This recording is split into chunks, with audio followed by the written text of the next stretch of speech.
Okay, at 7 o'clock, I'm gonna call the Village of New Glarus Board meeting to order. Please silence all cell phones during the meeting. I'd look for an approval of the agenda. Second. All in favor, say aye. Aye. Opposed? Motion carries. Item 3, public appearances and citizens' comments on items not listed on this agenda. Items will not be debated or acted upon at this meeting, but will be referred to the proper staff or committee if action is required. And please keep your comments to 3 minutes. If you're to talk about the Airbnb issue, we have that on the agenda at a later date, but if anyone's here to speak on something else, you're free to speak now. Okay, moving on. Item 4, approval of the consent agenda. I move to approve the consent agenda. Second. All in favor, say aye. Aye. Opposed? Motion carries. New business. Item 8, proclamation of Village Public Works and Utilities.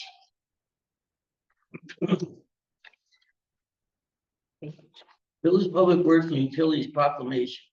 Whereas Public Works and Utilities professionals focus on infrastructure, facilities, and services that are of vital importance to sustainable and resilient communities and to the public health, high quality of life, and well-being of people in New Glarus.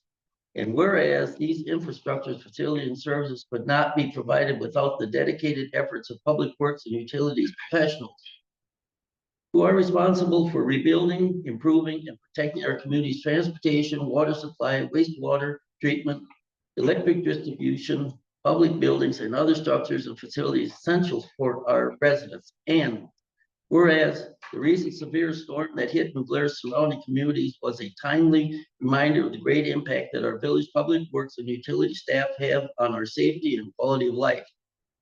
Now, therefore, on behalf of the New Glarus Board of Trustees, I hereby recognize and thank the village public works and utility staff who provide a great service to the village of New Glarus. Dated this 4th day of June 2024. Roger Trutman, village president. Thank you. Thanks. Thank you. Good job. Okay. No, we need a saw or something. I don't know. He's behind me. He's making me uncomfortable. Okay, item B, public hearing and consideration discussion of ordinance 24-04 to amend chapter 305 in municipal code of the village of New Glarus, Wisconsin, revise and reorganize permitted and conditional land use by zoning district, define and redefine land uses and related terms and conditions, and make other related adjustments. We need a motion to open the public hearing. Okay, we need a motion to open up the public hearing. Motion to open. Second. Okay, all in favor, say aye. Aye. Aye. Okay, the public hearing is officially open. There was 3 that want, did you want to, you didn't get in on the sign-in sheet, did you plan on speaking? Or? No. Okay. We should ask people to talk now then. Sure. Unless you want me to introduce anything. Well, let's let the people talk. Sure. Okay, the first person that would like to speak is Jane Elmer. All right, well, I'm Jane Elmer. I'm the owner of Durst Guest House. I have been operating the Durst Guest House for 16 years.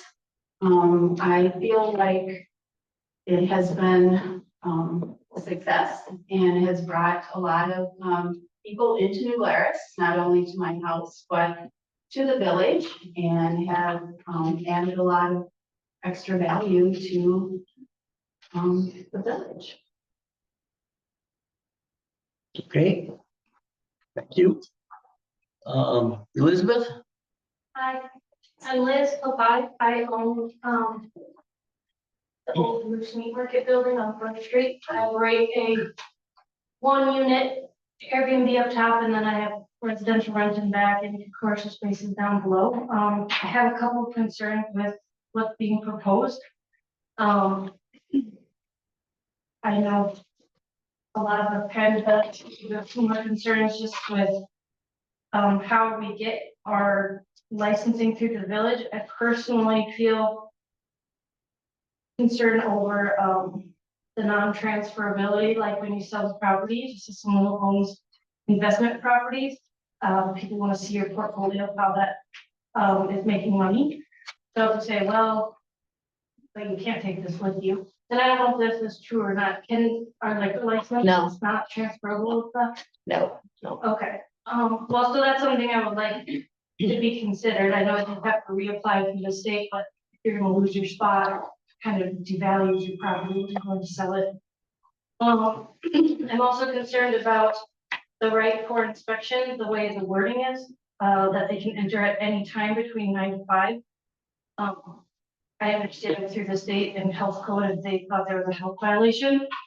But on a village level, I guess if you were staying somewhere and all of a sudden the village showed up at your door, it'd be kind of like a traumatic experience. So I guess I'm concerned with that wording. And then my other concern is the parking requirement. My property was not provided any, it's just building. So even if I had a long-term tenant, they would be parking on the street.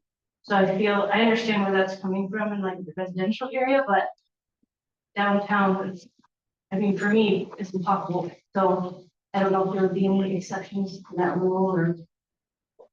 And I just want to say that I think Blair thrives off tourism, and I think we try to do too much to owners of properties, make it exceptionally difficult. That will hurt the tourism, which is really important to the economy. Okay. Thank you. Brandon Legler? Yeah, I agree with, I guess, what everybody said. I do not currently have a Airbnb. I'm in the process of maybe putting one. And I had one, for just a year. My sister. Anyway, we do not have a driveway for that home. I talked with Joe lots of times about trying to get a driveway in there, and there's no good way of getting a driveway there. It's on the corner. There used to be a driveway a long time ago. But it was off of Sligo. So I guess getting a off street parking with that. So that would eliminate that option, and it's a substantial income of that. But I agree with everybody with, I don't understand what the village is, why they're going this route. I think it's I think having, as a tourist, having options to come to town and to not stay potentially at a couple, nothing against the hotels, but there's like a 2 or 3 night minimum at $280 a night, where you can stay at a house, a whole house with friends or whatever. Like, I think having options for tourists is a good thing, good for tourists. We already pay a pretty high premium for taxes. I understand that, and we also pay hotel tax on that, I guess, goes to the chamber. But it's kind of like the old dipping, it's a village doing with the improvements and other stuff, and I think it is intrusive. Like she said too, that you can't just show up with having guests at the house. These people that aren't from town and expect. I think it's wrong. That's it. Okay. Ma'am, you came late. Did you want to speak? I would. My name is Christy Schultz.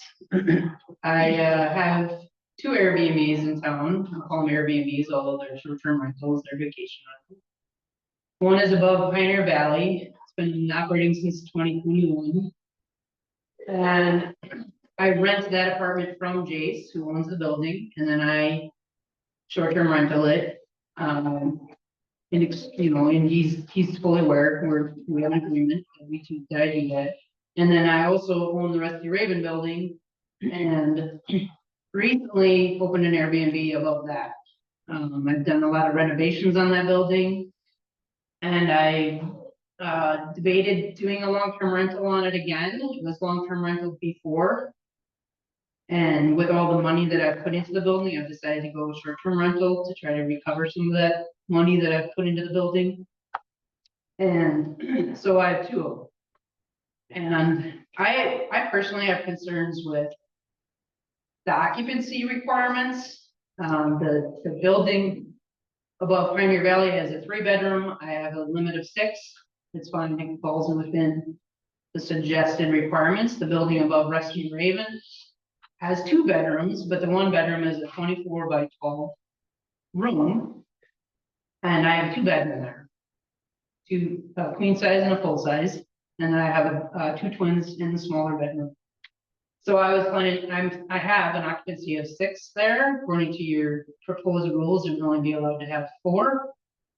Which personally I have a problem with, because first of all, motels and hotels don't have that requirement in town, and I feel that if there's space for people to be able to sleep there, they should be allowed to sleep there. I agree that there should be a limit of some sort.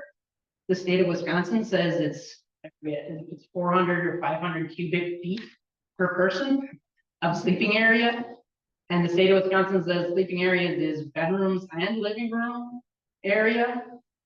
I'd be okay if we had some kind of a rule like that, but I think that the 2-person per legal bedroom is too small.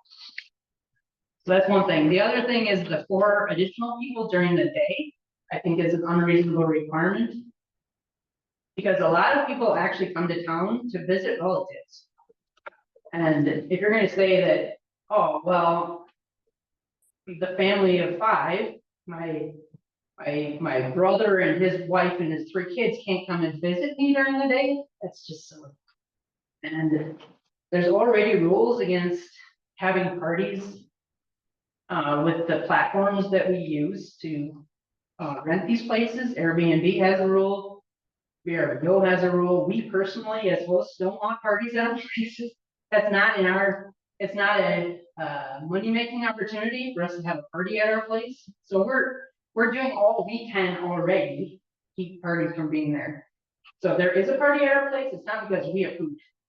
And if there is a party at our place, you know, we all need to know about it and fix it at that moment in time, right? So we don't need another rule to keep us from having parties. I agree with Liz on the transfer requirements. I understand that the new person has to reapply. That makes perfect sense. But it should be done in conjunction with the current owner, because as she said, with commercial property, you show, you know, what the revenue potential is for that property as part of selling it. And if the person can't say, oh, well, it's been a short-term rental, I want to do a short-term rental again. If we can't have some kind of a process in place for handling that, I think that is, you know, goes against our ability to get the most of our money out of the buildings that we own. Let's see what else.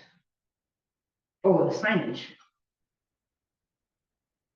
Yeah.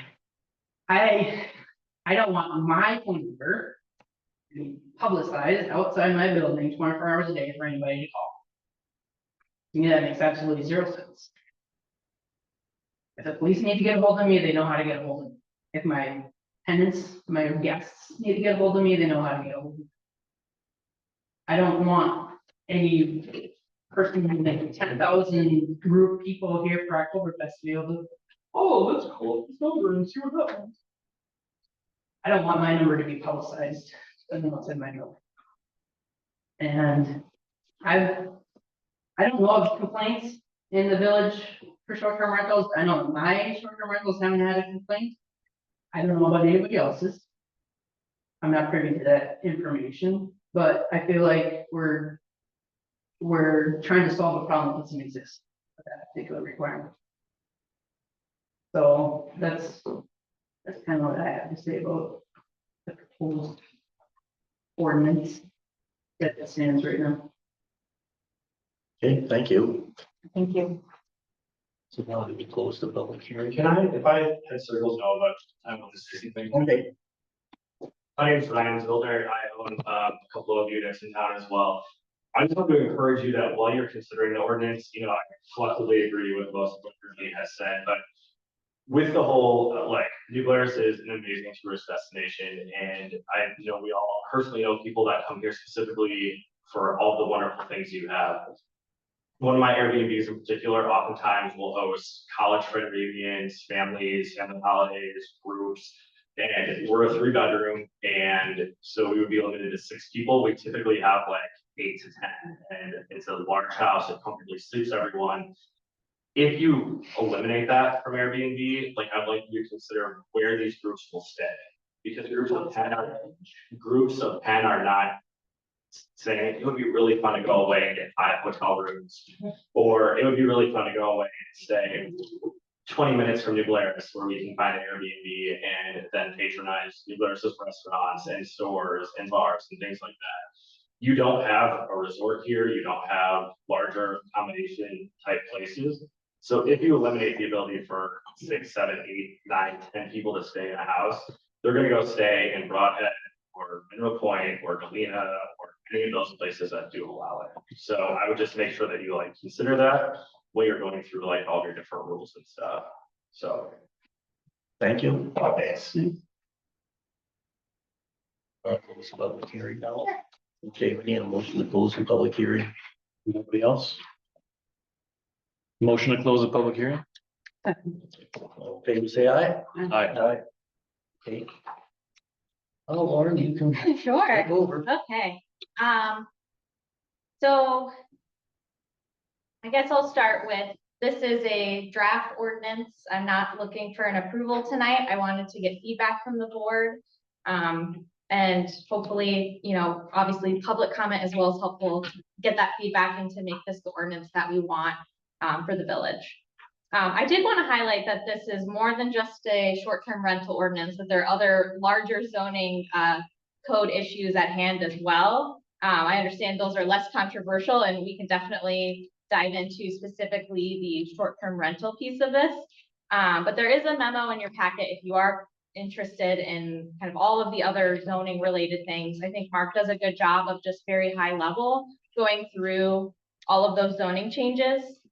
Really where this started was our zoning code is not really working for us. It's really outdated. It's really hard to use on, you know, when we have a new development that comes to the community. Oftentimes our zoning code does not allow us to help them get done what they want to get done. And so this is really a reorganization of those land uses so that it's easier to administer zoning. And then let's dive in specifically to the tourist lodging, because that's really the biggest kind of change here that we're discussing. What Really? page are you on? Well, page 16 Okay, of the draft ordinance. that does have page numbers. Yes, it does. Did you find it? Yeah. So 16, Yep. okay. this section was really born out of a discussion with our planner on staff noticing that there are a lot of new Airbnbs in town and wanting to do some research on what other communities that are also tourist communities are doing to help regulate. And at one point we discussed capping the number of Airbnbs in New Glarus.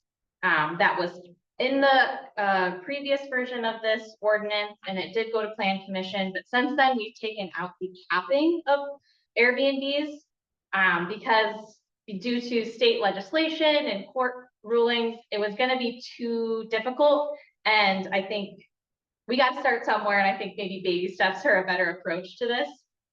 So this draft kind of ordinance is really kind of a combination of what other communities in Wisconsin are doing who have more Airbnbs in their town. They are often tourist communities. And so this is kind of a model ordinance, but certainly can be amended based on the feedback that we've gotten today. And Kelsey and I have even talked about maybe, for example, the permitted occupants, we could just match what the state says for that regulation. And there's a couple other ones that we could just match what the state does. But I think what's really helpful for this is we collect room tax from Airbnbs and short-term rentals, but we have no way of tracking them. Airbnb will collect that money and send it to us with no information at all. And so one of the very important pieces of this tourist lodging section is actually setting up, having the village license these Airbnbs so that we can better keep track of them And then, of course, if we want to regulate them, then we know, what we have and to be able to better understand, contact information and have a better understanding of how many there actually are in New Glarus. So let me stop there. Yeah. Question. So rather than 2 per bedroom, the state has by number of square feet for each person? So Like- much, yeah, so much square feet per sleeping space is how the statute reads. Okay, Mhm. thank you. And I do want to just add to Lauren's comments, and I know a lot of you know this, but a lot of you book exclusively on Airbnb and VRBO, which totally understandable. It's very popular, but we do have quite a few rentals in town that don't. So like the rules about, oh, Airbnb already has these in place, and I totally understand that, but there are people that run short-term rentals in town here that book on their own. So they don't have that, those regulations in place, if that makes sense. And I think like Lauren said, room tax, the village is responsible by state statute to collect it. We do all of the work for it. It's a lot of work, and the majority of it gets paid to the chamber to help fund tourism in the village, which is a great use of the money. But we literally have no idea if you are renting on Airbnb, where you are, what you're renting, and we get no information. We get a check. Yes. Mhm. It's already a rule in the village that says that if you're renting short-term rental, you need to tell you guys what our seller's permit is. Right? No, that's not for renting that's for alcohol license. No, for short-term rentals, we have to tell you our seller's permit number so that you know that we owe you. Not if you rent Well, exclusively. at least that's $5, I guess. Yeah, but see, if you rent through Airbnb exclusively, like, yeah. No, yeah. they collected on our behalf. No, by the way, I requested those documents from them and they don't even, they can't even tell. Same. I have spent hours. I'm like, how do I even know you guys are doing this? Right. I understand your frustration because I have spent more hours than I want to admit trying to get the Right, so information. I'm just wondering Mhm. how an additional rule that also requires you to pay more money is gonna help your situation. Because even though I get you submit that to Airbnb or VRBO, we don't get any of that information. So we don't know if you're licensed by the state. We don't know if you're following X, Y, and Z. I mean, we literally get a check every month. We don't get what rentals they're for. We don't even know if we just have to trust that Airbnb is But giving us that- the but money if you register with your housing, because we'll know where you're at. We'll know that you have a so if state you don't permit. have any way of mapping it. I'm not as concerned, like the point of the permit isn't to tie back to the Airbnb money, that's a much bigger animal. What I'm saying is if you exclusively rent through Airbnb, some people do reach out to us and say, hey, I'm setting up a rental, I'm gonna exclusively rent through Airbnb, but I just want you to know, and that's awesome. We get those people. But there's a lot that don't because they don't even think of it, and I understand that, but they don't reach out to us and tell us because they're renting through Airbnb. And because Airbnb doesn't give any of that information, we don't even know they exist. So every like 3 months, I do an Airbnb and VRBO check and try to figure out where some of these are, but as you know, they don't show addresses on Airbnb, so I'm guessing. I mean, it's literally just a tracking device for us.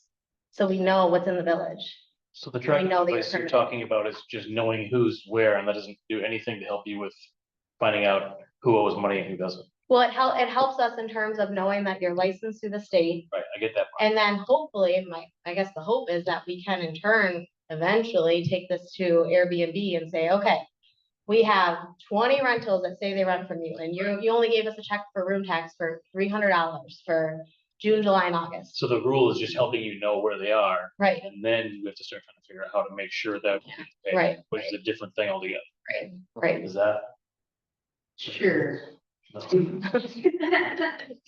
But you still have, I mean, people still have to know that they need to register, I guess. But, I mean, I assumed, I assumed based on what I had read, Mhm. that I needed to tell you guys that existed, whether or not Airbnb was the only thing, which, but Yeah. is the only thing I'm going through above. Right? Great, yeah, But I'm yeah, telling you the information.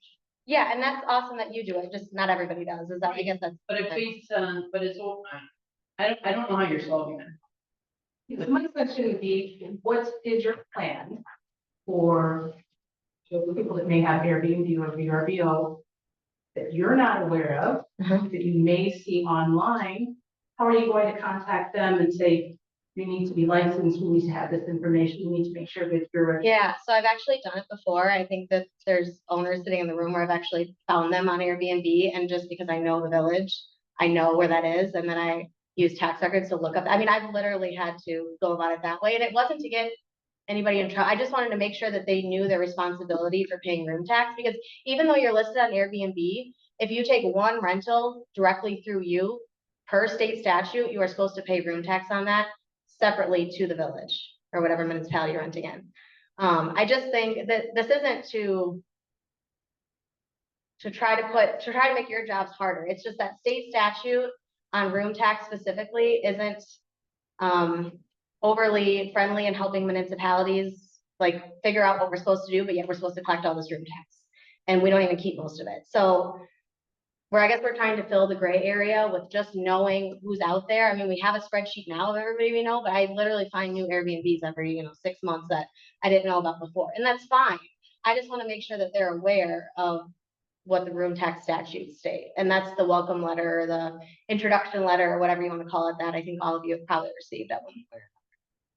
So, and if you exclusively rent through Airbnb and you don't ever take a rental by yourself outside of that, you never have to worry about paying room tax to us per Airbnb. But the problem is then when we get it from Airbnb, and this isn't a you problem, but for us, we have no way of backing up that information. Liz? Do you have an idea on what you're going to be charging for these licenses? Like, granted, you pay a lot of money in taxes and then the room and board, so it's just like. Well, the state license isn't for. Yeah, there's also variations, so it becomes, we're not trying to hurt the community by having the Airbnbs, we need to tax and fee to no end, it kind of becomes like overwhelming. Yeah, that has not been decided yet. I think this was the first step. And that would be a village board decision on fees. Can I just ask really quick, how much does the state license cost? It costs 400 to get the first one, 410 for the first one, because it's $300 inspection fee. And it's 110 per year? Yes. So then is there going to be any additional paperwork you're going to be requesting from all of the employees of Airbnb, for instance? Because Airbnb is sending you a chunk of money for the room taxes. You don't have a breakdown of who is paying what. Is that going to be a burden for us as Airbnb? My hope is not. I mean, that's not what this zoning ordinance is about in terms of like tracking the money. The hope is that this is just the first step in knowing where everybody is. And then I'm hoping this is, like I said, this is more of a village problem than an owner problem, because you guys are paying the room tax and that's your duty. It's just hard for us to know that we are, because the chamber relies on us to pay them an accurate amount, and I can't guarantee you that I'm paying them an accurate amount because Airbnb sends me a check with an amount with no other information. So, and this is a problem that other clerks across the state, we've had numerous conversations about. You're not gonna know if it's an accurate amount unless we tell you what you do. What I'm saying is I would then use it and try to go back to Airbnb or VRBO and say, okay, I know I have these lists of properties. I know that they rent exclusively. What I'm saying is sometimes if we get a check that's like really low, I have no way of knowing that they're actually paying us what we're owed. And clerks across the state are trying to figure out the best way to do this. And the best way that we've come up with is first figuring out what rentals you have in your village or municipality, how they're renting them out, and then you gathering that information and hopefully appealing to these rental companies to give us more information. Because we have to follow state statute with very little information provided. That's our goal. In terms of the license, I don't anticipate it's gonna be a ton of extra work. I think we would just verify you have the state license, you'd fill out, contact information, very basic, and we verify that you have insurance. I think we're not trying to add a bunch of extra work to Airbnb owners. Would this be an annual fee? Again, we haven't decided on any Waiting fees. for it, or something different annual? I'm assuming we would have an annual license so that because I know Airbnbs will stop, renting and then start again. And so to help us continue to track that, we would probably do an annual process. Well, can I say something here? This is a chair, we have a vacant chair, there's no cost. Nobody wants to stand up. You can roll it that way. I am very nice. No, I heard. Yeah. Peggy, you want? Sorry, Peggy, go ahead. Yeah, I just wanted to say that 2 points here. First of all, it's not a perfect world. we rely on Airbnb, Mhm. who is obviously not as responsible as we would like. And then we have, I mean, I would assume that there might be some owners who would be discouraged from even registering with Airbnb, because then not only are you tracked, but for those people that don't want to pay the room tax. And during festival time, I know of lots of people who rent their rooms out that do it, you know, just on festival, that are under the carpet here. So in a sense, this is a very imperfect policy, and so we have to find out how to level it and make it fair for everyone. So like you said, we weren't going to make the fees very, you know, very costly. But we do want to pay the chamber whatever we owe them. But what I'm saying is that it just seems to have too many variables. I think we need to take a look at what other villages are doing. How do they combat this issue of having people who are under the rug, and then having people who are following all the rules and still you're not getting the data. So that's one thing. The other thing is, what is your definition of a party? So for example, when my son got married and we rented Jane's place, we had 7 people in there peeling potatoes and everybody was drinking wine. Is that a party? Yeah, that's really a party. Because Potato party. I mean, there's we were peeling potatoes for the next day. It all happened with volunteers. We didn't know if I was going to be the one doing 240 pounds of potatoes or if somebody was going to help. It seems like an arbitrary thing. We need to define, what is it a party? Is it a party Good luck. just the wine, no potatoes? I don't know. But that's also an issue that I have with the whole policy. We just need to, I think we need to think about this more before we can level the playing field for everyone, because there's too many I think variables. part of this, Peg, is, does it matter, Yeah, right? Are you gonna enforce it? We're gonna, Jeff going in and saying, ha, not a party, bad wine. Everybody. I get One of this is what are we trying to, what are we worrying about? What are we worried about when we have a bunch paying of the these chamber, rules? ultimately. Yeah. Paying. It doesn't mean not do it. It just means you gotta decide why you're concerned about that and what enforcement looks like. I will say the permit is completely separate from paying the chamber room tax. The permit is just making sure that we know where the Airbnb or the short-term rentals are in the village, that they are state licensed And because, insurance. and have insurance. And that seems fair to me. That is truly, we've discussed this a lot, many hours, and that is truly the goal of the permit. Now, how it can help with the room tax stuff, and I mean, that's the hope, but that's not the goal that we're trying to solve now. And I will say, you mentioned how people rent out their rooms for festivals.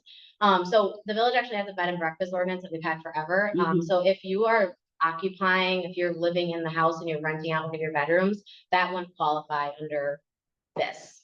I think there's like a 14-day. Yeah. Yeah, It's so, just a one-off. It yeah, doesn't need yeah, Okay. yeah. come under so- this. Okay, well, that's Yep. good information for me. So I just feel that it looks a little daunting for somebody who feels like they have the pressure to register with Airbnb, that maybe it's just a friendly procedure. We just want to make sure that everybody's safe, that we have the rooms, we have the accommodation, and we have the insurance. That you have the insurance, and that seems fair, but this other business of Airbnb and reports and somebody not that doesn't seem fair to me, that, you know, somebody could slip through the rankings of that. So if there's if I guess the business owners are aware that it's just a friendly application, with a small fee, then I think we can maybe keep better track of what. We also don't want to take money away from anyone. Like if we're, Well, you don't want to make it, I mean, they already pay licensures, Right. they're promoting our economy here. You don't want to put a nail in yeah, their door so no one comes in. the occupancy thing makes me feel like we're taking money away that we made.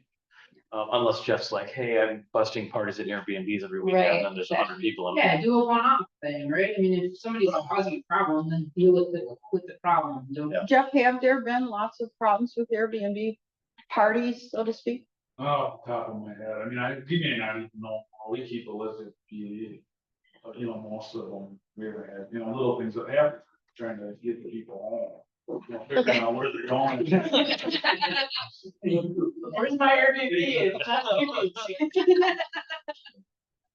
I mean, I know Lauren too, when we were developing this, we both looked at other communities, so a lot of this is Yes. modeled after, yeah, So it's you not something feel- that we made up. So you feel good that this is, Not necessarily fit for us, this was Right. just what others. This is what other Yeah. communities were doing, Yeah. and it was a first draft, let's Yeah. say. that's how But I- I feel about it, that we maybe need to table and go back and look Yeah. at it a little more and rework it a little more. Well, and that's why it was public hearing and everything, you know, this Yeah. is really just a chance for us to gather this information and see like, what does the board want, what does the public want, what do the owners want, I mean, it's the best way to get that input, so. Well, let's decide what problems we're trying to solve, right? I personally have no problem with registering with you guys and saying, yes, here I am. But you've always been great, Christy, yeah, so you've never had a problem with you. And, you know, I've got my state license, I got my insurance, I did everything I was supposed to do, right? 'Cause I don't want any problems. Yeah, right, I'm running something that I just wanna run nicely. Right, right. So I have no problems with that, it's all these other little. Yeah. Sure. And I, you know, I can work on, you know, taking in some of this feedback and maybe revising the regulations, to be a little less strict, and more kind of in tune with what it seems the village board is interested in. And I mean, I can offer my help. I'm willing to work with you guys and, you know, if there's a problem we're trying to solve. I mean, let's figure out how to solve it. I mean, I'm not against that. It's just that we should maybe take into consideration those of us who are directly affected and figure out how we, you know, go forward together. Those of us that, you know, that are doing Airbnb that you know of, we receive reports, I mean, and they could easily be printed out showing the total amount, because it's been given to the village for the room tax. yeah, we've thought about that, so right now our procedure, and I know you already know this, but our procedure is that if you don't have to pay us room tax, as in you only rent through Airbnb or VRBO, you don't have to submit anything to us for the quarterly reports, you can, you don't have to. The requirement is that if you book on your own, then you have to submit those quarterly reports. We have talked about just making everybody submit a quarterly report, but then frankly, that conversation you mentioned earlier about we didn't want to put any more of a burden on you guys for every quarter. If you're paying, yeah. But I know how, I mean, I know that you pay Airbnb to do this stuff for you, so I didn't want it to feel like you're paying them to do it for you, but then we're also requiring it for you, so. This really is meant to be a partnership between the village and you. I mean, we're not trying to permit fee anybody out of business or anything like that. I mean, we just want to make sure that we know it's in the village and everybody's licensed, because I think there's quite a few people that didn't even know there was a state license required. So, yeah. Can you tell us a little bit more about the purpose of potentially having the village come in and do an inspection between the hours of 9 and 5? Here's where's the proper identification, but Right. what's the purpose of that? I think the intention is if there is a concern that one of these regulations is being broken, and we would be alerted by that in some way, and we would obviously coordinate with the property owner and ask to inspect. My guess is that would not happen very frequently, and maybe we don't even need it in at all, because there are state inspections as well. Obviously, the state inspection is not gonna be looking at our regulations, so there will be a little mismatch there. But that was really the intent, is to just allow the ability to, if there is an issue, we can go in and verify that that issue is this. I believe the state inspection is only for carbon monoxide and combustible furnaces and things in units. I believe that that's, so it's a safety issue on their part. So I would think that it would be the same with respect to you guys. I mean, we're not, as hosts, we're not supposed to interrupt their guests. Yeah. Unless we think there's a safety issue, or Right. if we think they're violating our policies, which Right. should be in line with your Right. policies you want to have, right? So. Yeah, the intent is not to do surprise, we're inspecting, we've been tipped off that there's an issue, let's set up a time with the property owner to come and inspect this property. Like you would be like. Yeah, and that verbiage would need to be there. Yeah, right. You can't just say you can come in whenever. Yeah, sure. Yeah, good point, yep. Which is kind of what it says, right? So if we are getting rid of the cap, do we need to have, I mean, the one piece of this that jumps out at me just as a business owner is it not being transferable? Because I totally get what you guys are saying. That's a huge piece for when you sell your houses and you have to show that. If we're not capping, does that necessarily need to be included? Because it doesn't matter then how many we have. But also they're gonna the new owner will reapply anyway, and we can Right. deny at that point if we need to. Like, could that piece be amended or What number are changed? you on? That is the tourist lodging license. I think the important thing, at least in my opinion, because I handle the liquor licensing and everything too, is not telling somebody that's gonna buy your potential rental that, yep, you're guaranteed to get a village permit. Right. Or you're guaranteed to get the alcohol license. Well, you know, a lot of times if a new restaurant or bar comes into an existing one, they usually do get it.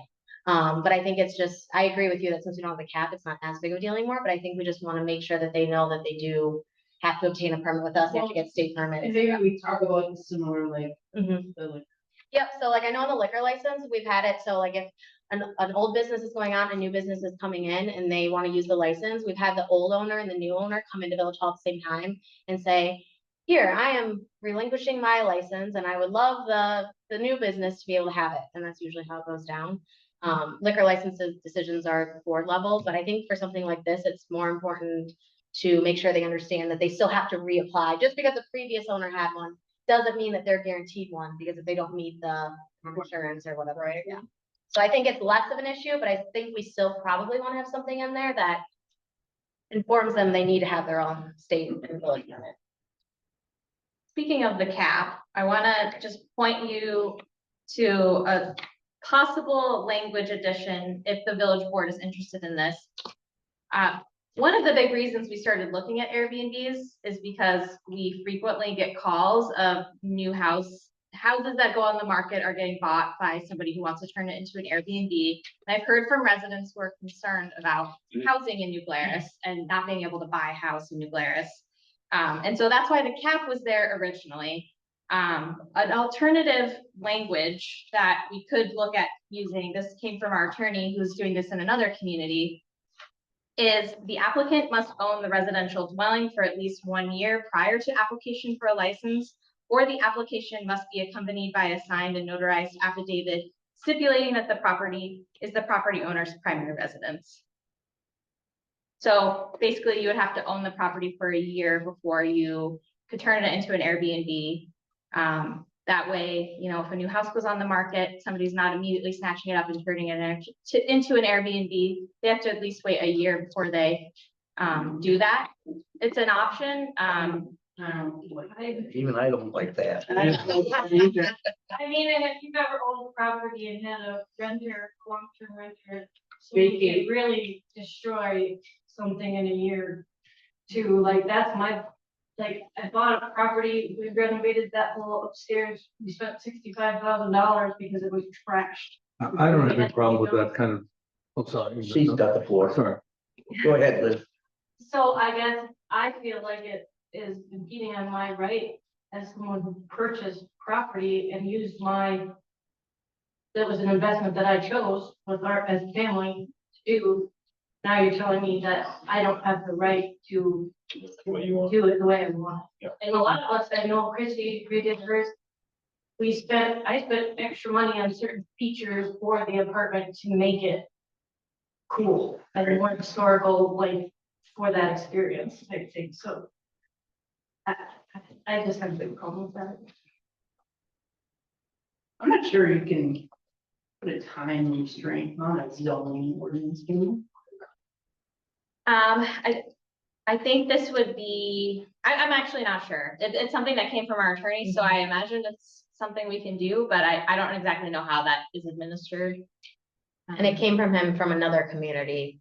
That That was, looking at. and I'm assuming that community was trying to specifically combat them in like residential, not downtown, and I'm not saying that we don't have both here, but I'm assuming that's kind of where that came from.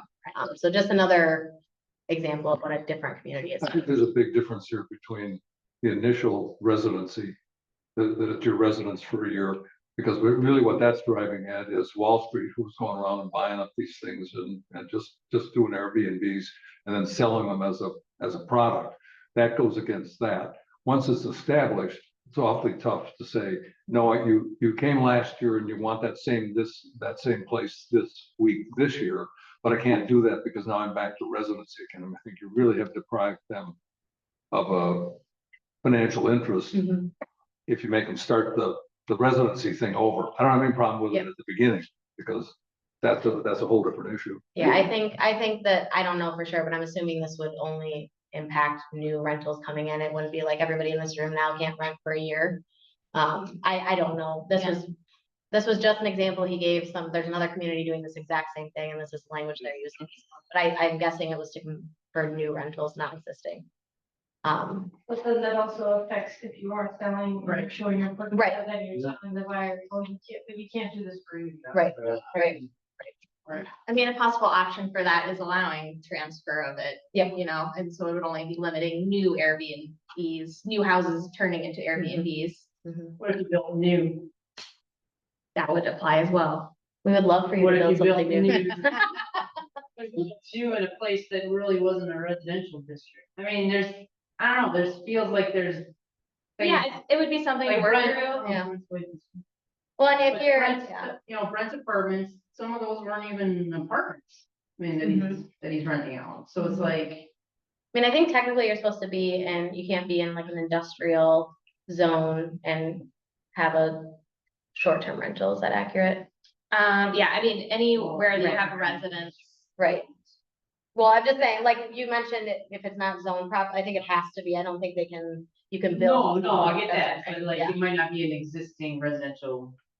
Could be a commercial building. Right. that you Right, turned yeah. into. Yeah, it would have to be rezoned though, right? Well, in the downtown, you Yeah. can have residential. Right, right. So are you saying that like if you put your personal house on the market to sell and somebody came and wanted to offer on it, at the closing, they would be forced to sign something saying they can't rent it out for a year? They would just be limited by this ordinance that they would have to wait a year before they could. So it had to be disclosed to everybody. So then you as a seller have to disclose that. So basically an adverse Yeah. thing on your property, Or like any other ordinances, yeah. right? Once again, it's just something that's happening in another community. It was just, yeah, it doesn't have to happen here. What's the goal? You guys don't want regular, you don't want all the houses in New Glarus to become short term. Yeah, Right. we're trying to Correct. make everybody. No, happy. That's the goal. But it's like, I don't know. I mean, how do you, it's not a problem today, right? We're less than 3% right now. Yeah, that was the other thing with the cap, and I know, and we're not doing the cap, but the cap didn't exclude anybody that we were aware of, and I was pretty confident in our number, but yeah, so, we're not looking to put people out of business. It was Yeah. more just to like keep some of those, we all know the housing market in New Glarus is lucrative in terms of like houses don't stay on the market very long, especially at that $200,000-ish range. It's just you're everywhere. Yeah. So, So, I yeah, understand, like, everybody has a shortage of housing, and I'm so happy that you guys are trying to do this. How these are not, Mhm. but like, if a house goes on the market, they're selling quickly everywhere, and Mhm. not just like a Blair's thing, Mhm. and you're collecting the property taxes, whether, she buys a house to rent it out, or he buys a house to live in it. I Mhm. mean, you're still getting your property taxes. The issue is we need more houses. Right. And not making me, but having an Airbnb owner sell their property so that a resident can live there and not rent it out. I mean, that doesn't increase your tax base in any possible way. No, but it hopefully allows for young families, people that want to work within the village at jobs that maybe wouldn't afford them a $500,000 home. Then you're basically segregating. I don't think it's that we're trying to say No, that I know you you're- can't. We're just trying to make sure that we have people calling and complaining that, there's none of the houses selling at $200,000 ever available for people that want to move in with the young family. The only houses available are the $500,000, Yeah, every single day. Yeah, I'm sure you hear it too. Yeah, I had yeah. a call and basically in tears yesterday because your son wants to live in the country and he wants just a few acres, $200,000. The dream. That's not the same like $200,000 you're getting that. Yeah, Well, no rule Right. or law in Vegas. right. You know, Yeah, I mean, I guess, I don't think it's Lauren and I's goal at all to limit what you can and can't do with property you own in terms of selling it. The whole year, waiting a year thing, that was truly just an example of what another community was doing. Because I know the board would ask for that. Maybe a better goal would be that the planning committee should have a goal where you're encouraging development to keep up with whatever short-term rentals are coming up. Because if there's a demand for short-term rentals in this town, it's because there's tourists coming. Yeah, for sure. And if we don't have a hotel or motel space for them, they're not gonna come, right? So it's like, there has to be a balance between satisfying the demand for short-term rentals and satisfying the demand for housing.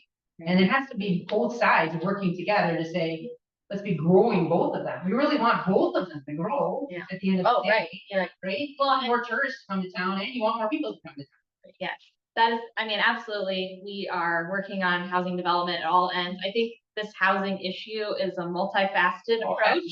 And so that's why we right. Yeah. So we want more development, we're looking at other policy options to also do that. This was one of those. Yeah. And, you know, maybe this isn't the approach. Maybe we Yeah. look at other ways to get more housing in our community. Right. Well, and maybe. We're just trying. We're just Maybe trying. you're gonna go through this registration process. Yep. It'll give you a way to keep track. Yep. Right? Yep. And you'll say, oh, we're gonna have this whole big burst of short-term Right. rentals. Maybe there's something we need to do. Right, I mean, selfishly, this will take hours off of our tracking, because like I said, I literally, yeah. Well, yeah, but at least, I mean, and most short-term rental owners in the village are amazing to work with, and the ones that don't let us know aren't, it's usually not because they're trying to be difficult, they just really don't know. So I think just having something in place, it's like, here, fill out this form that has your name and the address of the rental, and show us that you have insurance, and thanks, you know, that, I mean, that's really the extent of, on my side in terms of knowing and for tax purposes, so. What if we organized a working session?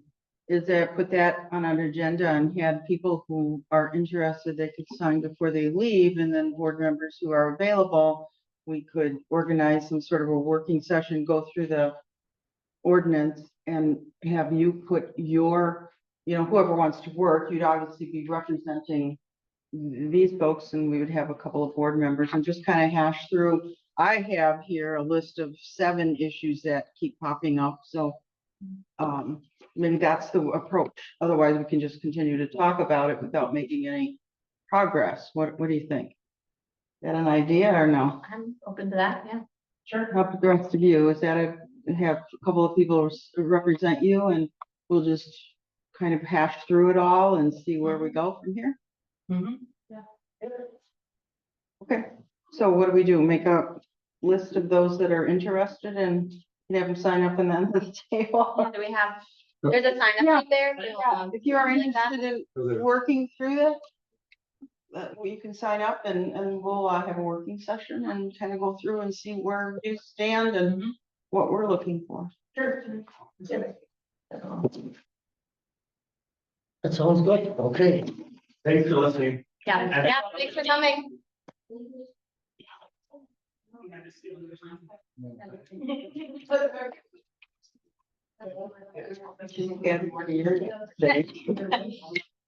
was good. It's good for PR. Right there on the top sheet.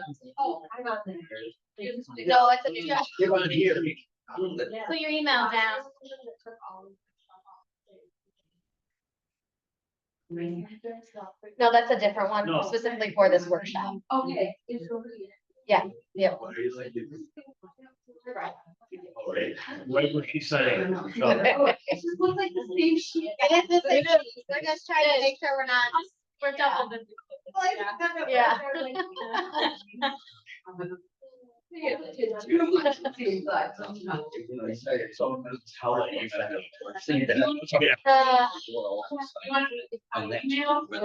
Laura's got my email. I do, You have my email. got it. Christie, we have all of your information. You are great at that. Thank you. No, I can probably figure it out though. Thank you. Yeah. Good to see you. Everyone wants to be in. I think even just from the feedback we got of the hearing session, it's Valuable. we're able to like say that. Yeah. I mean, No, I I feel like I was literally taking a flashlight trying to go down this super dark tunnel, you know? Well, and I think if we just canceled and moved on, that, you know, we would give the impression that we're not willing to work. Oh, together. right. And you guys have repeatedly said, we're willing to work, we Yeah. just want. Right, yeah. So that's the best way to do it. We would have, Lauren and Kelsey would have agreed with this. Oh, yeah. Yeah, oh, yeah. Yeah, but I think if they have more vested interest, we'll chatter. I don't know, it is really warm. What do you guys keep the thermostat in here? The heating I know, it is building in this hot. building is about a double the building. So what is? I'm wearing a the t-shirt, point? shorts. But they're large, and they're close to that. Yeah, so that was. What? That was something that was Yeah, it's a common thing, and I think it's really good emergency, like, if something's going on, then, like, if the police can go down. Yeah. I think The owner pretty much- a lot of these Airbnbs turn to thermostat. Yeah. So we move this a lot. Like, radiation, whatever, somebody goes by. Yeah, so actually that's another. We looked at buying a cabin in Omaha, and not only was it 50 times more I'm like expensive sitting than this, here but we sweating. also had to have a resident agent that lived within 25 minutes of the cabin, which is like really hard. but, So you am I. know, Yeah, so we were gonna have to pay somebody to do that, miles of the town, so. And they're Yeah, reasonable. this, some of these get pretty. Well, I think when you start reading through it, you They're see the point of reasonable. like, maybe that's really. We have to allow them. We need to table it.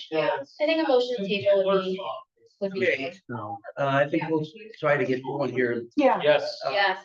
Table it. We need a Okay. motion to Motion table. to table. Jamie just did. Yeah. Okay, second. Okay, all in favor, say aye. Aye. Opposed? Okay, item C, consideration discussion resolution 24-12 compliance maintenance annual report, CMR report for 2023. It's in your packet. We were good. It's about 10 miles long. Two little boo-boos. Yeah, so, Passed it. Jolie. Oh, yeah. we passed. Joe, you got any comments on the CMR report? Well, we see our bad grades are one because, Aaron is not advanced and I'm not advanced, and they made it an advanced position. So Aaron is now, he finally got his license through the state, so he'll be our advanced operator. It's not something that you just get. It takes a long time. It's like 6 years, plus you also have to have everything that they put out for classing and everything like that. So Aaron used his college degree to get it. The other thing is that Tech took and overjuiced 1 acre of land or something like that, so we automatically get dot on that, and it's happened before. Mhm. It just happens, but yeah, everything else, well, Okay. Yeah, good. How are we coming on, is the phosphorus part up and running? we now, yes, we just got it introduced again, we're trying to get the bugs out of it, but yes, it is up and running. Okay, Once we get it tweaked to the right thing, we encourage you all to come down and take a look at it sometime. You know, call me up, we'll get a tour going, whatever, individual tours, whatever, but it is something to see, it's state of the art. good. How many million did it cost us? Well, I think it was A lot. 5.6 Yeah. originally, and then we got like 2 million from the DNR. Yeah. But that's just one building, Yeah, so And this was a required project too. it was required, yes, it was. Yeah, isn't that fun? We're talking about all these things. Yeah, the taxpayer has to. Yeah. so we need a motion on the. Motion to approve resolution 2412 for compliance maintenance and annual report, CMR report. Second. Comment, Come in, if ever there's an argument for wanting to have a commission for utilities, this is it. We spend 10 minutes on this. Right? What did they do last year? How does this compare?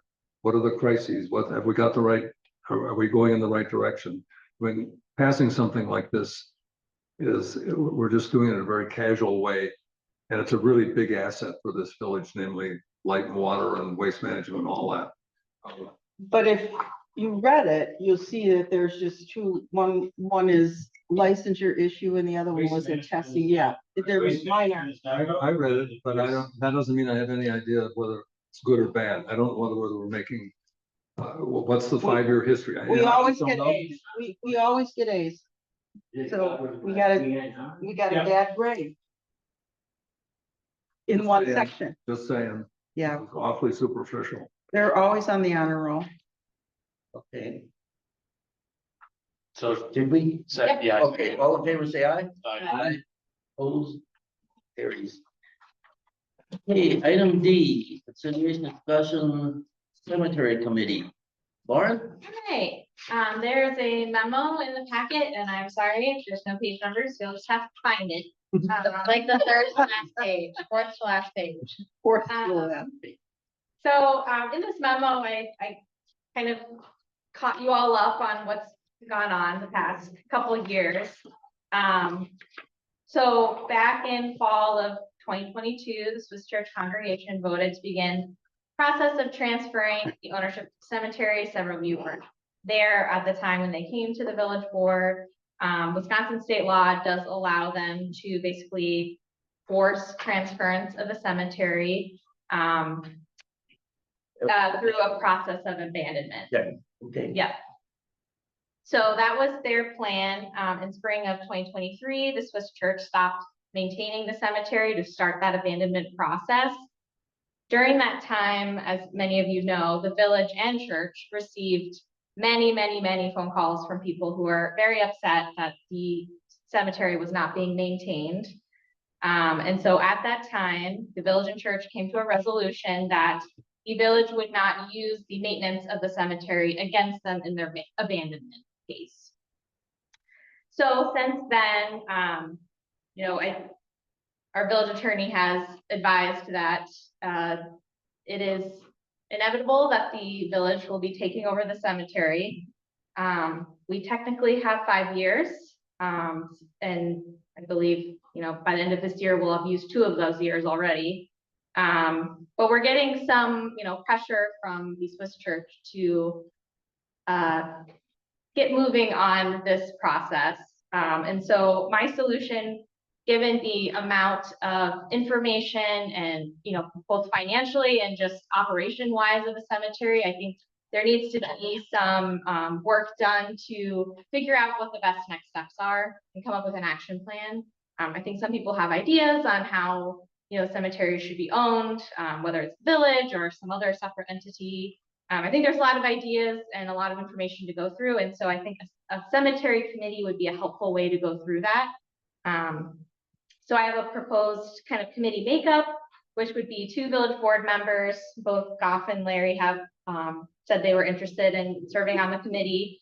1 town board member or town resident, 1 village resident, and 1 Swiss Church representative, and Kim Bright from the Swiss Church has already agreed to serve on that committee. And then I will serve on it as an ex officio. I wouldn't have a voting right. So happy to answer questions on that. I think you ought to have a town board member and not a town resident. Make them- Yeah, I left it make as them an option. They've got a lot of people buried up there. And Yeah. the only way it's gonna get done is if we got a town board member on there who has voting authority and can speak as an equal at their town board meeting, same as us. I agree with that. Secondly, do we have a budget? I have their financials. No. Do we have a budget, the committee? No. So if we want to spend money, we gotta come back and tell you first? Yes. Well, boy, does that seem unfair. No, I agree. What are you gonna do out there, Goff? Well, for one thing, We have 0 turns out we're money. not the That's only what- one. that's Yeah. the- There's a big entity out here that can be a big help to us, and that's the Community Foundation of Southwest Wisconsin. And among other things, there's another community exactly doing what we are and putting an endowment together to give to the Community Foundation, and then you get it out of our operating budget. Who's that? One of the things we've got is an operating budget where we are limited in the amount of taxes that we can raise in any one year. So if you tell them now they got to mow, and that comes out of our operating budget, then it comes out of their salaries. Right? Because the next year, when you do the budget, you got a smaller amount of budget because you're spending something on mowing and That whatever goes else on that it. goes with it. So the object here is to move, to me anyway, the object is to move this, the capital side, borrow some money, get the township to borrow a like amount, take that plus the amount that's already in the church thing, and give that to the community foundation, then the income comes from that and goes directly to this. We don't have anywhere near the restraints on the capital side that we do on the operating side. Hey, I remember There you are. vaguely, what are the 100% numbers agree. that we would be What? taking? But I 100% agree. Anyway, and one other small detail. Peggy, just make, Peggy, you kind of have the floor here for a second. What was the amount of money that they originally said we would be taking in order to? It was like They have, 90. yeah, they have a perpetual care fund that's about 100 grand. Okay. But it's divided into two portions, one they can use and one they Right, can't use, correct, whereas we can exactly. use the whole thing. But, and they keep talking about you can spend it down, well, money's too precious, you don't spend it down, you get it invested, and then we figure out how to go from there. Oddly, the IRS has already figured out that communities are gonna have to have cemetery funds, and there's a specific chapter, 501c13, that says cemetery fund. So if we move in the right direction on this kind of stuff, I think we can get it solved. To everybody, under a big umbrella, we can get it solved, then we'll have to see how it goes. Yeah, and then I'll just clarify, the goal of this committee is to come up with that action plan in terms of actually doing the action plan. That will come later, you'll recommend that action plan to the village board, and then you'll approve that action Give them plan. 5 minutes to And then respond. I will help execute the action plan. Who's the other municipality that's going through the same thing? I don't know. Monticello's already done it. I thought you- It's somewhere, the community foundation represents everybody up to La Crosse and all the way down. I think it's west of us. Okay. Those are, one of the other things, don't forget, is one of the ladies that ran that cemetery up here for years also requested that she would love to be on that committee because she knows how to run a cemetery, Yeah, unlike people that are inexperienced. She's been doing it for 15 years. that's an And she excellent. wants to. Yeah. And she knows exactly the lots, everything. That's what she did up there. And she knows how to run a cemetery. Do you tell somebody that, do we know who that is? Yeah. Classy? Village, she dates. Church knows. The guy that has the records, I just saw her at the grocery store. I forget her name, but. Well, I see her every- let's every say week. village resident. Just red hair. Plug her in there. Christine Schneider. Yeah, that's a good point. I think so. Yeah, Christine, I think. Yeah. I have a question. Yeah. And maybe I should know this, but I don't. How, so does this fall on the village or is this something that we share with town? Like, how does that No. work? Does that work? By statute, it's us. Okay, With, But by we would guilt, like to have- we include the township. okay, as well we should. I was wondering as I We're read a not- lot of this, like where that, because they utilize all the Yeah, same. well, and that's what I was gonna ask off, and not that it has to be asked tonight, but just if having, you mentioned having the town take out, I mean. If they agree to that, great, but like, there's nothing that we can say, like, you have to, we can't Oh, force them, right? and I don't want this to be divided. Right, It ought to right, be right, together. right. On the other hand, we don't want to be shy. So, and my second suggestion is we try and get Matt on this committee. Strike. Yes. Nobody has a bigger interest in cemeteries than the guy running the residence. Oh, Oops, that's I didn't mean to say that. Wow. I wish I hadn't said When you say residency, you mean the home? that. Don't think. But there's more to this than just secretary mowing it. I mean, he Right, really right. get involved in Yeah, well, he Lots. works through this other person. doing the burial. I mean, the action, I think, at least from the staff level, like the clerk's office, my hope would be that this committee, part of that action plan that comes up is how we are going to manage this staff wise. Like, are we bringing on other people specifically? Are we giving it to somebody that's already on staff? Because Not here. Not at this table. The management comes off this LLC or whatever it is that we do that has the endowment. And there's enough in the endowment, so you pay somebody there to do this stuff. You can't expect them Yeah. to do it for free. Yeah. But I don't see anything that justifies adding more to your workload. Well, I think Joe brought up a good point with this Christina, because she knows it all. No, there's a And you spot. see for it, it. we- yeah, and I It don't says village necessarily, residents, and that's who it is. and I don't care about specifics. It's What I'm just- saying is, yeah. if we're gonna put somebody in that position to sell the plots and stuff, she'd be the person that should. Transition is just marvelous when you got somebody who knows what they're doing. Yeah. So Okay, Larry Stussy seconds this motion. you made the motion there? I made it, Larry second. I'm sorry, what did you, what was? I have no For idea. the committee. We'll get together, is what this motion, isn't that what you I need? think you need something? technically, removed town resident. You want a town board member only, correct? Right? Yeah. Yeah, correct, yeah. So do you want to approve the cemetery committee proposal with the exception of town board member or town resident removed, or how do you want to word Correct, this? right, take out town resident, we want a board. Cemetery committee I proposal. didn't mean to preempt you. No, I agree, I agree. And Matt is the board member. Town You for sure meant to. resident, okay, got it. Okay, all in favor, say aye. Aye. All right, thanks for delegating, it's a good thing. Okay, Happy to do it. item E, consideration of Western Library project update. Well, Oh, boy. how much excitement can we have? I know. You wanna start? You had the last conversation with others. Yes, so I sent out an update on Friday to you all, letting you know that our offer was declined. But then I received a call yesterday from Town Chair Chris Narveson saying there are some town board members who may be reconsidering. So we thought having a joint meeting next week would be helpful to just get everyone in the same room, talk it through, and see if we can come to some kind of consensus. So I sent that all to you, it's scheduled. I haven't heard confirmation from the town yet, but I heard from Chris that it would work. So Monday, June 10th at 6 o'clock. I believe we're gonna meet at the town hall. So just an FYI, we'll send all this information out to you all. It's 6 o'clock. 6 o'clock. In the course of this, when we got word that they turned this down and it's astonishing how many people were upset about that. I mean, they put a lot of work on this all over time, and I was hearing words I don't normally hear come out of their mouth.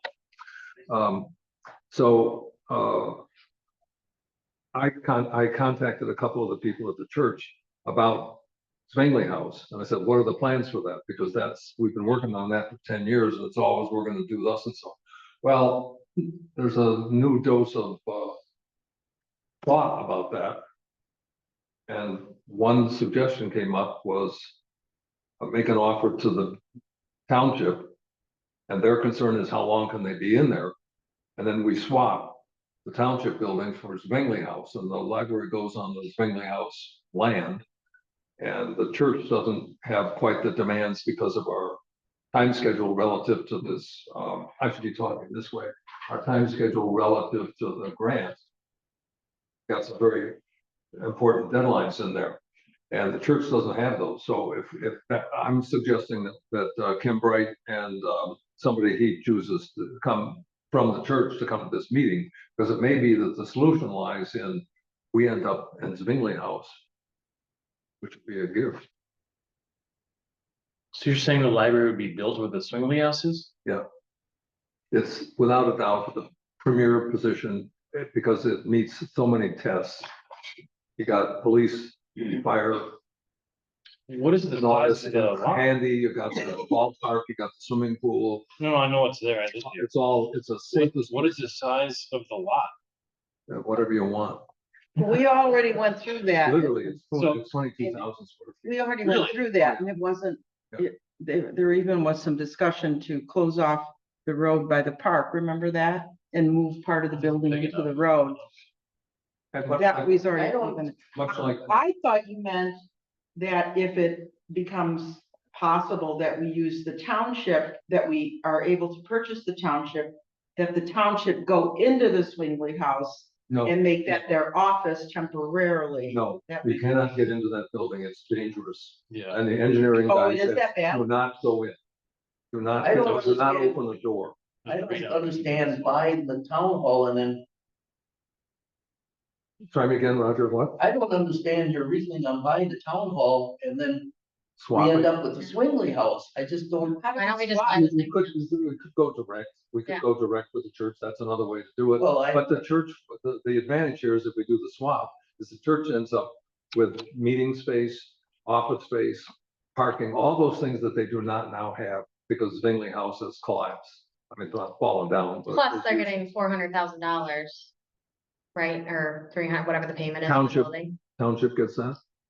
Yeah, 370. Right, And so, and I don't, by the time we sit around I the just table, don't understand. maybe it'll make more sense for us to, So I'm not judging anything. I'm just trying to understand, why wouldn't we just buy Swingley House by itself? because the village, because the Swiss wants the township building. They need storage and they need office and they need meeting space. Okay. and they don't wanna And buy they it could, if themselves. we gave them money, they could build their own. This way, they just get a key and they go in and they're in business. But to be clear, right now, Swingley House is unusable anyway. Correct. It's gotta be tore down. Right, so couldn't we just let them do that on their own? Let them, Let them purchase town hall on their own and leave us out of it? that's a possibility, except we're all sitting around the table. Yeah, no, totally, I'm Yeah, not against it. I'm just- that is another Wait, possibility. why can't they just raise the Zwingli House and just put a storage facility there? Am I on the right page here? Yeah, I don't have Yeah. a question, I don't have the answer to that. They'd rather have the town hall, I guess. Why would they rather have the town hall instead of the Swingley House? Why would they rather buy the town hall than use the Swingley House? Because the swinging house cost $1 million, that's 6 or 7 years ago was the estimate to bring it up to where it's Instead of occupied. demolishing it. You know what went on down at the courthouse in Monroe. $1 million to tuck point it. Yeah. Ended up spending $7 million because it was the inside that was the problem. All those beams are rotting out, the places where they intersect with bricks, there's moisture in there. So my last, And that's Zwingli House. you know, right, push on it. so why don't they just demolish it and build their spot there? Let- Yeah, Why don't they just demolish Swingley House themselves and build right there instead of, storage unit. why do they want? Could, except Oh. that's an organization that doesn't have one hell of a lot of cash. Neither do we. True, Yeah, okay, So if they can get a space without having, I just think that if we did that, if we put that, if they put the storage facility where we think the library should be, we just create such a dead end in the community. A storage facility on something that Yeah. is Well, visible. They use the existing building then, from what I'd say. can we ask these guys what they think about it? Well, They're the ones that gotta live with it. I think part of our problem is just what you mentioned, is this time element for that grant. So how do we go and buy this town hall? And we can't start construction because they need to be in there. That's the swap. Because the church doesn't care how long they stay in there, and we do. can I just say something really quickly? Sure. None of this matters if we meet with them next week and they want more than 370. Because the conversations that I've had with all those guys is they want more than 370, and it's a decent amount more. Then, And then we're going direct to the church. Or You let them, whatever, they can yeah. worry about Well, it. right, so this doesn't matter too much until we find out if they're actually gonna sell, and everybody over here, as far as I know, if this doesn't work out, they're planning on filing the grant just for the Highway 39 delivery. So if the town comes in here and says, hey, we want 750,000 for the building, that's off no matter what, right? Yeah. So none of the swapping stuff matters right now, it's just an idea, right?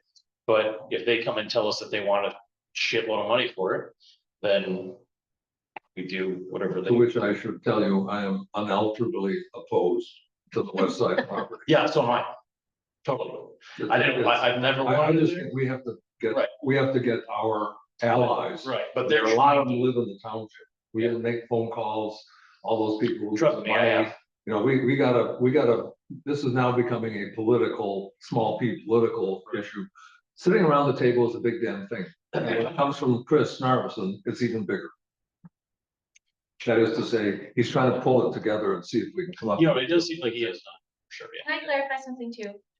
It sounds like the Swiss church is at least somewhat, and they haven't gone to the congregation on this, but somewhat interested in selling the Zwingli house. So even if the town said, no, we're only gonna take 700 grand for this, we could go to the church and work directly with them if we wanted if the library board was interested in pursuing the Zwingli House location, we could get, you know, an agreement with them and apply for the grant for that site. That is an option. Right. And obviously, we need library board to sign off on that, and I don't want to speak for you all, but I just wanted to clarify that that is another option. There are a fair number of moving parts here, and that's the advantage of all being in the room.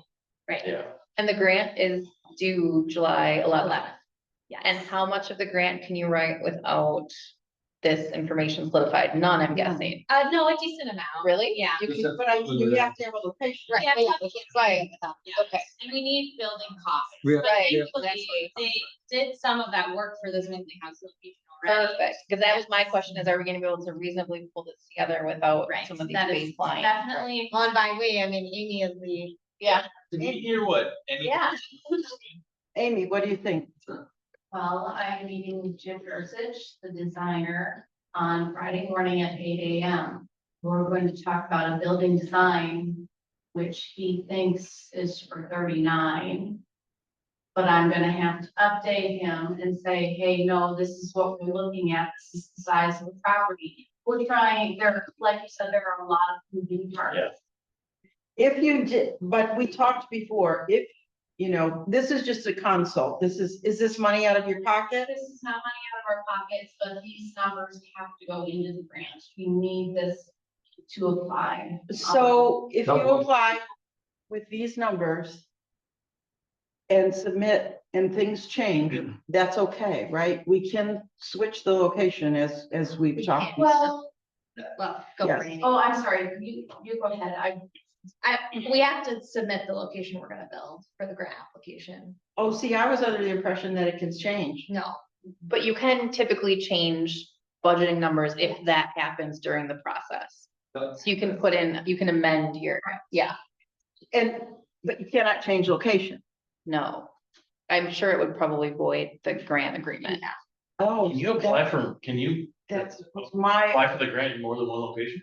Well, no, you No. can apply for renovation and a new build in your community, but not for the same project. but see, that's what the township needs to know. I mean, we're under the gun here and we need to know what, where, and they're holding the cards. I mean, I think that's been shared with them. I mean, I think. yeah, They don't- when I submit my offer, Okay. We hold the cards. You okay? We got a check, right? That's it. Okay. I have a question, wait, I have a question. I'm curious as to what the architect's role is between now and July 11th. He's going to be providing the size of the building, it will contain cost, it will contain some projected operational costs, is a lot. But those are all generic. They're not designated by any particular site. Well, To a point, you know, if we're gonna be on the town side, that changes the numbers slightly, but like the meeting that we're having on Friday with Jim is to go over space needs, and those are gonna be constant, whether we're at 39 or Zwingli or Township Hall. Is it possible to delay that until after Monday? Oh, yeah. I mean, I don't, no harm in talking to him and finding out what his parameters are, but we're gonna wanna know, I think if we're gonna work together, we gotta know that we have some cohesion right, here. but I just need to keep pushing him back and changing. So the town board says no, and then we decide we're going to the Zwingli House, then we push the meeting back again. At some point, he's gonna ask for some money for coming back and Most forth. of those questions that you asked are generic. They don't have any, little of anything to do with a specific design. Size, operating costs, et cetera. He knows that stuff. He wakes up in the morning, he knows, he can write all that down. That's his job, right? Yeah. Now, where you put it and how it looks and all that kind of stuff, those are more. The only things that would be site specific would be land preparation, that's gonna be different. Well, wherever it is, we're gonna be drilling to figure out where bedrock is. Yeah, Right? We all know that from the high school experience. It can't stick a building out anymore, expect to stay in one place. That just doesn't happen. So Except this on the is, west side, we have to dynamite, no. Hang on a second, Goff. We'll not have to dynamite. so this is an ARPA grant, right? yes, this is through the DOA, would you say? it is ARPA. Okay, so I haven't looked, and I apologize, I was gonna look today and I just ran out of time. Is this some funding that they offer year over year? No. This is gonna be a one-time thing. Yeah. Okay, then. my I think they're question trying, is honestly, I think probably- they're trying to spend up ARPA money, so Right. they're like putting out this huge grant. Okay, That's exactly what I think it is, because there's other grants that are, and talks about this for other municipal related things, they're like, one time, do Okay. this. Yeah. Quick turnaround. Yeah. okay. Shovel ready projects. Yeah. Then that takes my question away. Thanks. Well, doesn't, New Glarus Cares want a new project? So if we offered them, whatever it was we initially offered, and then the money that they asked for could be the responsibility of Cares. I don't know, but I feel like I'm in spin cycle here. This is so much. Maybe if they're gonna look at the Swingley House, I think way back when, there were some preliminary plans drawn for that to make There were. two stories. Okay, so those preliminary plans were really rough and rudimentary. It Okay. was just a computer generated thing so that they could get a basic idea. There are no plans whatsoever. Cause I know there was talk that the church wanted to rent office space. Right, From then top. we discussed separation of church and state issues. Mhm. I don't think that'd be messy for this grant. Okay. Okay. I wouldn't even want to go, that's a nightmare. Oh, and that's the whole reason of keeping the church as a separate property, that we don't have a combined. So the biggest thing that you guys really need to know, like yesterday, is what address you're putting on. the street. Hopefully we will get more clarification on Is that the Monday. Swingley House? Yeah. Is town hall, is that space big enough? Are we considering the, Yes. buying the grassy Yes. space behind it? Oh, that's Do we have big. an agreement to do that? Okay. 20 by 50 strip of the church. For the church actually. Oddly, Oh, it okay. goes through the lot line, much well, more right through the Yeah. front door. So, as far as the time. You're trying to script and I don't know. Very And I simple. get- They asked for how much we. We'll probably They never come to counted some it sheet out, on this to thing. me at least. Slopes. There's been rumors, yeah, they just completely declined. Yeah. And did they say what? They consulted our realtor and They don't wanna, and then they test act, so they accepted. We need a lot. And once we figure out very, she says, she. I bet it's shocking that we got my gavel. We're getting out of control here. So is this just a discussion item? What do you want to do? Yeah, no, I don't. need Okay. direction. We'll obviously talk more on Monday. Okay. Yeah, quick. Very quick. One more thing that is important, since this is an update, is that the Swiss Church did get back to Amy about the congregation voted in favor of selling. So they're a little. Selling what? The strip of land? That's Land, yeah. Okay. Oh, They said. right that we put the offer. Great. And a good, strong It was majority. like 84 or 9. wait, Yeah, 84 to 9 for yes. Yeah. it. Well, there's one less job too. You know, Yeah, they have a few contingencies that we met today to discuss. Um, What are they?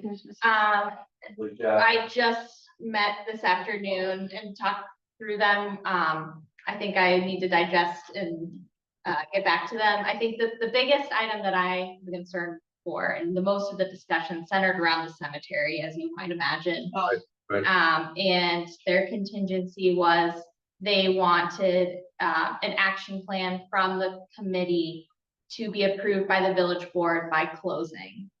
And then they did, Kim added an additional, Cemetery on the action plan on the cemetery. yes, from the committee to be approved by the village board by closing. So that's in November. I'm gonna take a look at that language and see, he said he would maybe be open to some wiggle room on that, finessing that language. But the scariest part is that they added an additional language to that sentence that said, and if that didn't happen, that the cemetery would immediately transfer to the village by the end of the year. Immediately, end of the year, you know what I mean? So Who's doing that? That's. They can't do that kind of thing. I would feel extremely I uncomfortable. don't even accepting. know whether they can or can't. Our So job, I'm working through that. We don't have to take it for that 5-year I period. understand that, After the 5 year, then yeah. but it's a foil right now, right? Yeah. Right, we want to get. Right here. Here, Boil right there. right here. And we want to make sure we have a good relationship with them for all the right reasons. So the timing of your appointment, Kim Bright wants to be on the committee. Okay. Okay. Moving on, personnel and finance, consider discussion investment, village investment policy. This got passed at, personnel finance committee meeting. Move on to the board. I think Goff and Lauren have, Kelsey have done their due diligence here. It's basically Thank you. for, like you said, CDs and. Thank you. Right, right. It's the beginning. There are a couple more things to do, but this is ready to go and we might as well be authorizing the folks who are already making these decisions and giving them a document that allows them to function. So prior approval on anything we do, keep it to bank deposits because there's no liability on that. A list of who's doing it and where we're banking, all that stuff is all here. It's neat and tidy. I recommend it. You would move it? I move it. Second. Okay. We have a motion and a second. Any further discussion? No. Hearing none, all in favor, say aye. Aye. Aye. Opposed? What? You want to discuss it? No. Committee appointments, Jamie's gonna be chair of Parks and Rec, and she's gonna be on Plan M and and CDA. CDA. Yeah. So we need a motion to approve her to those. And we also added the town joint ETZ people on here. That was the only other change. Oh, okay. A motion to approve Jamie's. Just to approve Just the, approve the committee updates. Appointment. That'd be- appointment. Yeah. I move to approve the appointments for Jamie. well, just say The updates, whole yeah, thing. say updates to committee appointments. Updates to the appointments. Perfect. Okay, all in favor, say aye. Aye. Opposed? Anything else on the board? Hearing none, we're adjourned.